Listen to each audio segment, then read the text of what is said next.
Well, hey there, friends. Welcome to the Speak with People show. So glad you are joining us today. Every single Friday at 12 p.m., we are broadcasting this live episode so we can encourage you. My name is Jason Raitz. Watch this. This is going to be pretty impressive. My name even comes up on the screen. Look at that. Just incredible. Well, thank you for being with us today. If you hop on board, let us know. Fill up the comment section. Where are you commenting from? Where are you commenting from? Very soon, my guest today will be on the screen as well. I'll welcome him in a minute. But just as a reminder, the Speak with People show is just a time to encourage you, to provide some insight, some challenging interviews, some training, some conversations to help you be a healthier communicator. Now, it is different than the Speak with People podcast. The Speak with People podcast airs every single Wednesday on every single podcast platform. You can get it at speakwithpeople.com/podcast on Apple, Spotify, Google, Buzzsprout. There's a whole list of them. But the Speak with People podcast exists to elevate the importance and practice of healthy communication in leaders' lives. And so every single Wednesday, a new episode airs. And right now we're in a series called Speaking from Behind the Screens. This week we aired this incredible podcast with Alejandro Reyes, how to rally people together online. So many of us want to have a voice online, but how do we communicate? How do we get people to actually listen? How do we get people to actually come along and be a part of it? That's just absolutely huge. Well, if you watch at another point of view as well, make sure you comment and let us know that you were a part of the audience. Let me just do one other thing before we hop into our guest every single week. Well, not every single week. Some weeks we do a book giveaway. We have done a couple book giveaways. Last show, this was the book giveaway. John C. Maxwell, 16 Undeniable Laws of Communication. This week, one of my other favorite books, Donald Miller, Building a Story Brand. Oh my goodness. Can you see that? Building a Story Brand. This book, I'm telling you, I got a brand new copy here. I would love to send it. At the end of the show, I'll let you know how you can get it for free. But this book changed my life, like literally changed my life. It is powerful. It is incredible. My copy is back here. If you opened it up, the pages are falling apart because the thing is just so crazy. Okay, one last thing. I want to make sure that I tell you about the quote of the week. Every single week we do a quote. It ties in with our blog post and our podcast. Every single person can use their voice online to leave their legacy. This whole idea came about from an interview I did with Matthew Dix a few weeks ago. That's airing in September on the Speak with People podcast, where he talked about, our grandfathers and our great-grandfathers. We don't really know much about their lives unless we dive deep into, family stuff. And maybe we won't even, because if they didn't write anything down, but we're the first generation that our kids, grandkids, great-grandkids, great-great-grandkids, they'll know everything about us if we want to. And you can actually use social media as a tool to leave a legacy for your future family members. So just kind of a cool deal. Just wanted to make sure you do that. Okay, drum roll, please. Oh, I wonder if I have a drum roll. I have a timpani roll, but it's not the same. It's just, it's not the same. So I wish I had a cool drum roll. But I want to welcome one of my very good friends, Mr. Alex Korstjens, to the Speak with People show. Welcome, Alex. How are you? I'm doing good, man. Thank you so much for having me on today. Really excited to be here. Man, this is awesome. I am so glad that you're joining me. I'm just like giddy with anticipation. All day I've been like, it's almost like I'm going to Disney today. And you know that feeling of when you're going to Disney and you're just like so excited. Oh, wait a minute. You're going to Disney after this. Yes. Yep, my family and I, as soon as we're done, we'll be loading up and heading out. So always having fun. I love it. You know what's awesome about it? Because this could be the new thing for guests to come. Like, I was on the Speak with People show, and now I'm going to Disney. That's it. That's a big part of it. I love it. Man almighty. Absolutely. I think it's just absolutely fantastic. Well, hey, I'm so glad that you're joining me today. We're going to talk through, myriad of stuff. But before we kind of jump in, just give us a little bit of your story. Where you're from, who you are, family, what you do, all that kind of stuff. Yeah, absolutely. So originally, I'm from Oklahoma. My wife and I Mm, both. So we just celebrated last weekend 6 years of marriage. My wife Brittany and I, six and years? 6 years, man, and it's been an adventure. Such an adventure, getting to see God do some amazing things in our lives and going on a ton of amazing adventures. And so we're excited about what the future looks like and all things. We have one son. His name is Benjamin, and he is as you know, he is a full 100% at all times firecracker that has just so much fun building stuff, making things. Just this morning, we made about 3 different styles of paper airplanes because that's a big thing for him right now. It's paper airplanes. So yeah, we just have so much fun, and yeah, we're originally from Oklahoma. We've been here in Florida since 2020, and absolutely love Florida. I've loved our adventures here, and of course, love Disney. We're going there again today, and yep, excited about the future and all things that God's doing. So what's like the one thing? I'm from Michigan, right? The hand, Like what's your thing from Oklahoma? Like is it barbecue? Is it the Sooners? Is it cattle? Like what makes Oklahoma Oklahoma? Yeah, Oklahoma. Oklahoma is it's about as flat as it gets. Mm, So you can watch your dog run away for 3 days. I mean, it's just it's just flat. There's nothing there. And it's fun. It's hot. The mm. weather changes a lot there. So some days it'll be really cold and then it'll just jump up to extreme heat, all within 24 hours.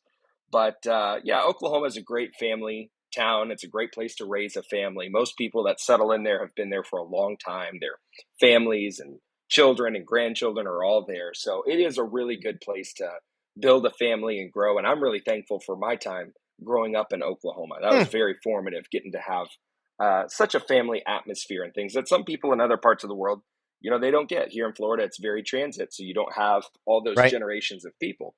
But in right. Oklahoma, that is something I think that really makes it what it is it's home for a lot of people and their families. Oh, I love it. I love it. There's a famous song too, right? Like Oklahoma, where the wind blows over. And I actually don't know the song, which is like now they'll like totally disown me after they see this and be like, "What's wrong with you?" I don't know Come the song. on, come on. So you lived also in Ohio, right? Yeah. So, like, where did Ohio rank from Oklahoma to Florida? I have nothing Man, good to say about Ohio, so no offense, Ohio friends. yep. Cleveland, Ohio is a different animal, very different from Oklahoma or Florida, up north. But Cleveland was fun because I actually liked the snow and I Ugh. enjoyed my time there in the snow. What I didn't enjoy was in between the summer and the winter in that slush season. That's when Mm, I was like, okay, I can't do this anymore. I mean, there's just too much. It's getting everywhere. It's ruining yep. your clothes and shoes. But yeah, Cleveland was fun. It was my first experience in a larger city. Oklahoma City is getting bigger with some of the stuff that they're doing, but Right. back then it was still pretty small. So going to Cleveland and seeing all these attractions and things that are happening, I mean, I was just all wide-eyed wondered with the whole thing. So it was really, really fun. I love it. I love it. And you got the Rock and Roll Hall of Fame in Cleveland, Ohio. That's right. Yeah. So I'm from Michigan, so we just despise all things Ohio. It's just what it is. But I got great friends in Ohio as well. So hey, okay, let's talk. Let's talk about communication. So when you think about a fictional TV character, okay, we're just going into like the important stuff right now. I mean, deep diving. That's what the Speak with People show is all about. A fictional TV character that you would like to communicate like. Who do you resonate with? Who do you pick? Yep. Well, there's so many that I wish I could be like, right? I mean, fictional characters, I want to be a superhero, I want to be some type of thing. But if I was thinking about communication and a fictional character that I would want to be like, I tell you, somebody that you and I both enjoy watching is Ted Lasso. Mm, And his ability to be so quick with different sayings and phrases and, just how fast he is and encouragement, all that stuff so quickly. I yep. wish I could be like that because sometimes, it's later when you're replaying a conversation that you're like, oh, I should have said that, but Yep. I'm not that quick. Yeah. No, I know. I know. One of my favorite Ted Lasso lines. He looks at Coach Beard and he's like, "Hey, if you and I see each other in a dream tonight, you know, let's say hi, in our dream." There's just so many great one-liners. I Yep. just love it. So music's been a giant part of your life for, I don't know, however long. When did you start picking up, piano, guitar? What age what were you when you were like, okay, music's going to be a thing for me?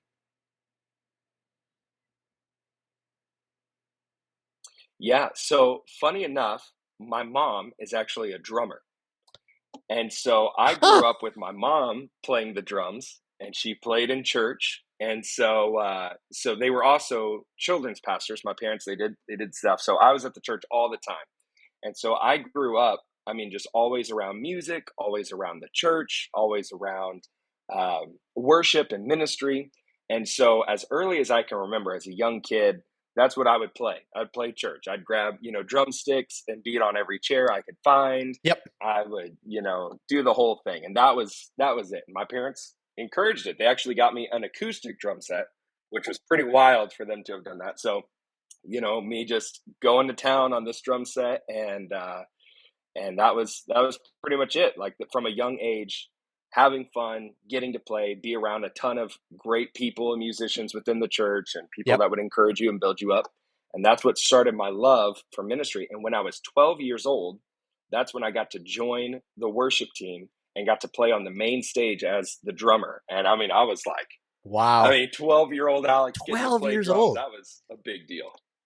Yeah, That's pretty incredible. awesome. First of all, kudos to the church for letting a 12-year-old, do that. And then kudos to you. How many 12-year-olds would be like, no way I'm getting on stage? It was so nerve wracking. I still have memories in my mind of just what the church looked like right there. I can still see the drum set to this day. Yep. Playing it, we did "Friend of God" by Israel Houghton. I still remember the song. I remember looking out, and what was fun is I remember seeing my parents right there, just adjacent from me, seeing them in worship, seeing Ah, them, with smiles, and some of my friends out in the crowd. Those just memories that you have for the rest of yep. your life that were Yep. very special. You just hit on something huge, and kind of one of the reasons why, this week, even my quote of the week. Let me find the quote of the week and put it back up here. Leave a legacy online. Is that super super important? No, but so many people, I'm realizing, like Tracy and I were watching a TV show the other night, and the main character, he's alcoholic. He's dealing with all these demons of the past, and the primary demon is the fact that his dad was an alcoholic. His dad beat him. His dad, verbally abused him. And we looked at each other and we're like, we just can't relate. We're so blessed. And so you, in that same way, to be able at 12 years old, look over and there's mom and dad in church with you. Whew, you get older and you're like, wow, I'm really blessed, because it's not norm. Yeah, It's not the norm. no, No, no, it's it's not. We've been very blessed with amazing parents that were there and encouraging and saw God do big things in my life and were yeah. there and a part of it the whole way through, which is a big blessing. Ah, that's awesome. Okay, so as a leader, you've been working serving in churches for a while. You've done some other things, so you've been around the leadership. What's one of the hardest communication lessons you've had to learn? As you've been kind of like experimenting, failing, succeeding. What is like a hard lesson that you're like, ooh, ooh, Yeah. look out. Well, and that's the thing. I've been doing it for a while now, so there's so many hard lessons, so many times of trying and failing, and that's a part of it is growing. And sometimes the best ways of growing is by failing. But one of the biggest things that I've learned in communication and working with amazing people is that it's really good. It's important to be honest at Mm, all times, even when you're going into some of those harder conversations. For me, I like to encourage people. I like people to be happy when they leave my office or they leave a meeting with me. I want them to be energized, yep. and I want us to go conquer the hill together. That's the point. That's the goal, is for us to go do something together that's amazing and fun. And anytime that there's like some type of really hard conversation, whether it be performance or chemistry or whatever, I can sometimes try to soften that blow. And what I've learned is when you're trying to soften the blow, even though it comes from a good place and you're not wanting to hurt people, and you always have to have tact, you've got to make sure that you're saying things in a way that's still life giving, but you have to be honest. Mm, And it's better to have an honest conversation first and a follow up conversation later to make sure everybody's okay than to try to beat around the bush, soften the blow, and yep. then the people don't know who you're trying to communicate to. They don't really know where they stand, what they've done that's causing these conversations, or how to get better. So Yep. the best thing you can do is have a conversation where you're saying, "Hey, this is what it is, and this is how we can get better, and this is what I need." The other big thing I learned from that, it was actually from a pastor in Oklahoma. He taught me to, when you're having a real honest conversation with someone and you've got to work on a performance review or whatever, write it all down. And you can talk about it, but make sure everything that you're talking about is in writing, Mm, because writing has no emotion. mm. And so they can read it and they can read the truth of it. And then you can have a follow up conversation when they've had time to absorb it and do all those things. And then you can get back to the conversations that I love of, hey, how do we, grow? How do we keep going? How do we Yep. make things the best that they can be? Oh, it's so important. Goodness, so many good nuggets right there that you just gave us. It sounds like they came from a place where you had to learn some of them the hard way. All of them. Yeah. No, that's just huge. That's just huge. I wanted to point this out. A couple of our listeners, Becky, thank you so much for the encouragement. Really appreciate your comment there. Two amazing men right there. Goodness, that means a lot. Jeff, thank you so much. Really appreciate you, Jeff, and admire you as well. Okay, back to our conversation, Alex. You've been in front of a large group a lot, and so many people struggle with being in front of people. I mean, it's just the fear of public speaking is not as high as it once was, but it's still like in the top 5 fears. Some people would rather die than get in front of people. So when you're in front of a large group, what's helped you be comfortable? Because I have sat in the front row a lot and watched you up front. I've watched you lead worship. I've watched you talk. How are you so stinking comfortable? How did you get to that place where it's just like, hey, I'm Alex. I'm going to be Alex up in front of everybody. I'm going to be Alex down here. How did you get to that place? Well, I'm glad you think so, because the truth is, I'm always terrified. Even doing this podcast right now, I'm terrified. I'm like, oh gosh, what's going to happen? Am I going to say something stupid? But my wife will tell me later, so it's all good. No, I think for me, when it comes to doing something in front of people, and whether it's leading worship, speaking, whatever, the biggest piece of it is being confident in what you're talking about and Mm, believing in what you're talking about. So for me, worship leading and leading people in a moment of connecting with Jesus is so different from putting on a performance yeah, or doing a concert or a show. yeah, At a concert or a show, all eyes are on you, and it's all about how you can entertain or keep the attention of people. yeah, When I'm leading worship at a church and we're doing something together, it's not about me, it's about all of us yeah, coming together to exalt Jesus. And yeah, so there's a little bit of a comfort from that of, hey, if this tanks, then, whatever. But at the same time, the goal and the purpose is not for people to look at me. The yeah, goal and the purpose is for us to look at Jesus together.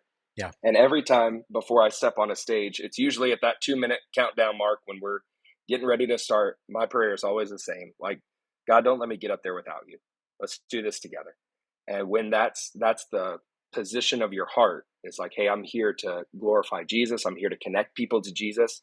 That changes everything. And the Spirit of God empowers people to do what he's called and gifted them to do in a Mm. way that glorifies Jesus and connects people to him. So that's the heart, that's the purpose, that's the goal.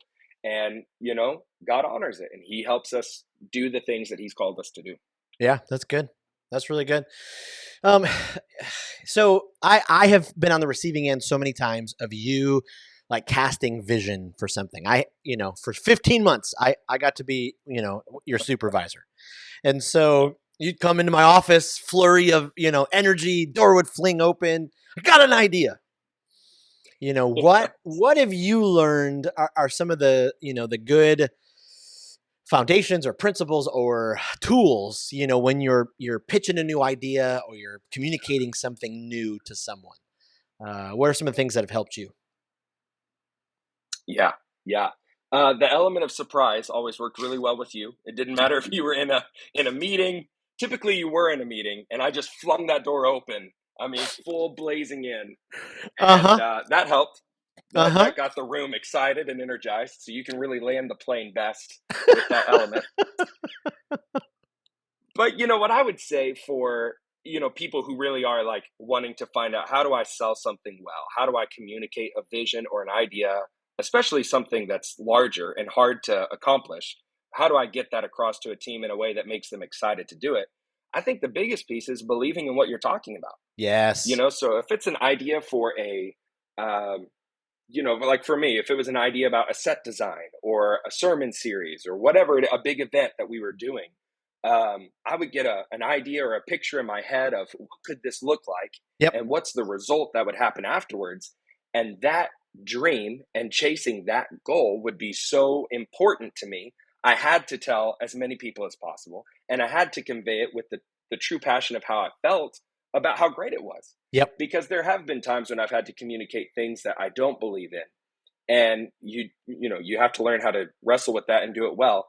But it's really hard. Like, you've Yep. got to be able to take that vision, you got to be able to take whatever goal it is and make it awesome. And Yep. when I was in Cleveland, Ohio, I worked in sales. Um, and so for that time, I was actually pretty good at doing some sales and doing insurance stuff. And the only times that it would actually be good is when I found a way that I was actually helping somebody. Because there are Mm. some times when insurance will help you out, especially if you're doing like life insurance and stuff like Yeah. that, which that was more fun for me because there were actually ways that I could help somebody. And so when Yep. they're in my office and I've discovered a need for them that I could actually help with a product, I mean, that's the most life-giving thing you can do. You can Yep. find something to help them with. So for communicators, business leaders, pastors, you've got to really believe in what you're talking about, believe in the vision that you have, and chase it with full force. Don't let anything delude your passion and your energy for the things that you have and the creativity that's coming through you. Yep. Oh, that's so good. It's so good because if you do believe in it, yes, you have to keep moving forward, and everything's going to work against it, especially if it's a new idea. Getting new ideas off the ground is so incredibly hard. Starting something new. I mean, you were part of a church plant. You just know. I mean, it's just tough. So, in my opinion, you are an encouragement machine. Like, you are a force of encouragement. I mean, people watching this, they would probably never know, just how much of an encouragement you are. You are like, you know, uh, I don't even know. One of the best encouragers in my life. And I think about the last Thank you. 3 years of our friendship. 3 years? Yeah. Yeah, pretty much. 3 years of our friendship. I mean, the encouragement waterfalls that you've poured out on me. Man, I'm just killing it with analogies right now. Yeah, Have been huge. So where does that come from in you? Did somebody model that when you were younger? Are there specific things you like to try to do? Like, take us to the Alex MBA school on encouragement and open up the playbook a little bit. oh man, I've been really blessed to have amazing people around me, um, growing up that were encouragers. My family are encouraging people. They are encouraging with dreams and visions. I mean, I grew up in a household and an environment of, you can do things. You Mm, can, chase your dreams. And not everybody has gotten to do that. I mean, I've had to pastor and counsel some people that have gone through the exact opposite. yep. And it's so sad to see and to watch. Yep. But it's also for our listeners that are parents, and to dads specifically, you've got to encourage your children. It's not an option. You've Yeah. got to be there for your kids, tell them what they're doing well. You can't be the dad that's always correcting. You've got to be the dad that is correcting and encouraging, that's Yep. building your children up, that's blessing them. And I Ooh, was that's fortunate good. enough and blessed enough to have that from my dad and from my family. So, you know, I think for me, what it all stems from is, one, the background, how you're raised helps influence who you are. So I was a part of an encouraging background, but also I'm a follower of Jesus. And Mm, my job as a Christian, to be Christ like, is to encourage people. yep. Because when people are around you, what are they telling other people after they've been around you? Like, oh yeah, I was just with Alex and that sucks. I mean, there's sometimes it's like that, but Yep. what you really want is you Yep. want people to say, I was encouraged and I was built up and I'm excited about whatever it is that we're doing, because we've got people that are Yep. excited and passionate about it too. So if you find something, what I learned early on, I guess the playbook, if you find something to encourage about someone, say it. Mm. And if you do that, it's going to come more naturally. Yep. It's going to be a lot easier for you to see people and see something that you are impressed with by them or you like about them. Yep. And instead of just thinking to yourself like, wow, they're really kind, just tell them like, man, you're kind. I like working with you. I like doing this with you. And Yep. the more that you do that, the more that you build people up, and the better you get at just saying those things and encouraging people and being that kind of person around them. So that's what I hope to be, and I'm glad that it's had a good positive effect on you and our friendship, because you know how much I just love you. Well, for sure. And I started drawing as you were listening, not because it wasn't important, because I wanted to demonstrate something exactly what you said. I think, let me get this in screen. If this represents our encouragement tanks, I think, many, many people are like at a quarter tank. And what you just said there, if you find that one thing, you think that one encouraging thing, just say it. So often we don't, because we're like, they know how I feel. They don't need it. It's not a big deal. Oh my goodness. Everything in the healthy communication training skills seminar that I do, minor plug. Uh, if your company's 5 employees to 100, love to talk to you, or your church staff. But one of the things we talk about is just, every interaction with a customer or a client matters. Every interaction. And it's every interaction we have with family, with friends, with new people we meet, friends that we've known for, all those interactions are terribly important in the grand scheme of things. And so if you think something encouraging, share it. Like don't hold it in, because people need those things. People need those things. And you, my friend, you are an encouragement machine. Like you are the best of the best. And so I appreciate that.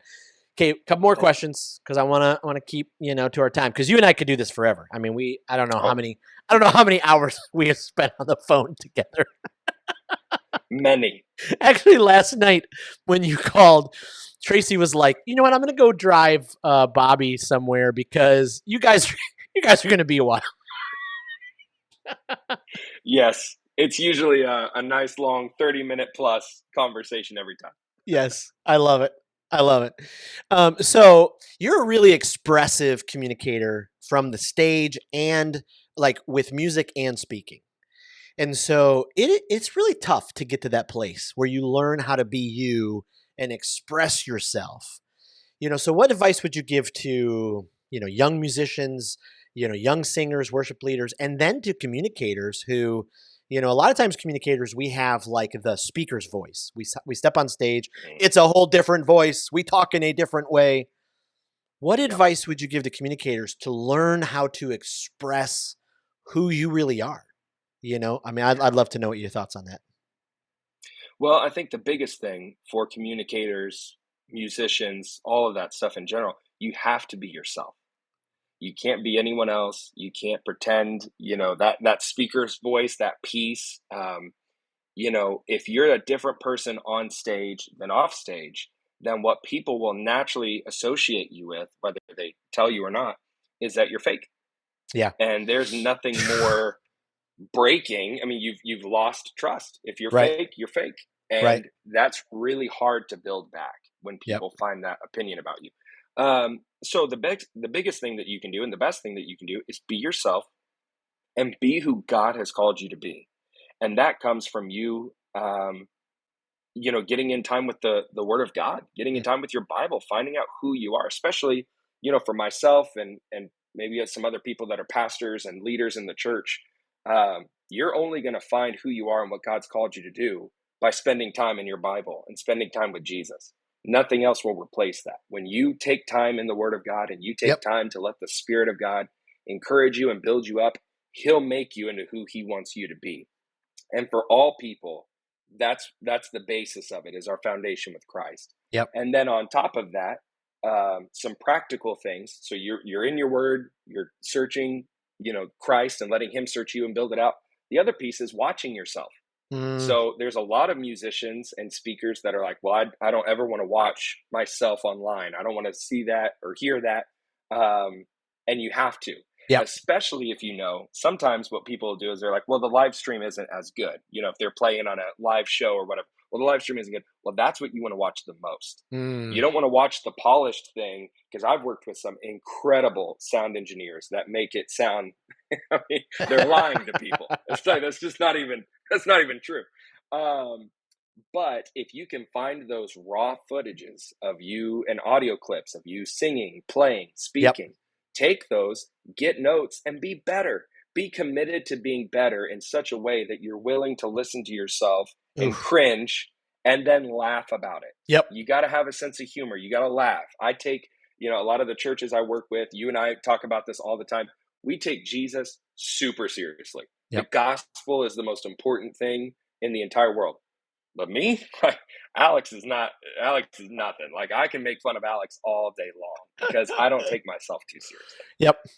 And so when you start to adopt those principles and habits of, obviously practicing your communication, think about what you're going to say, think about how that flows, think about what all works with it. With your musicianship, practice. Like the Bible tells us to play skillfully before the Lord. So if you're like, oh, I just need 3 chords in the truth. No, you don't. That sucks. Be better. Do something good. Have skill. And that encourages other people. And if you can inspire people to be the best version of themselves in serving Jesus or in doing whatever it is that you're communicating, what better thing is there than that? Absolutely. Whoo! Wow, that was good. That was good. But before we talk about that for a second, let me just thank my friend Edmund. Appreciate it so much for commenting. Love that you're a part of the Speak with People community. And my good friend Derek. Derek, thank you. Hey, Jason and Alex. Alex, you and I remember we interviewed Derek a couple years ago, and it was fun, right? I mean, Derek's a great guy. Derek, thank you so much for commenting. Thanks for being a part of the Speak with People show. Just love it. Back to what you were saying. So many people don't practice. Practice?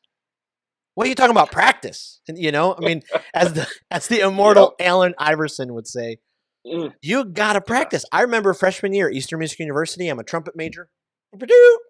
And I'm in that practice room hours a day. I mean, you just, if you're going to get to a place where you're truly you and comfortable on stage, whether you're speaking, playing, you got to practice. I mean, you just got to, got to be able to do it. And then you got to be able to get evaluated experience, because experience is great, but you really do need someone who's going to come alongside of you and give you some, especially someone who's been there.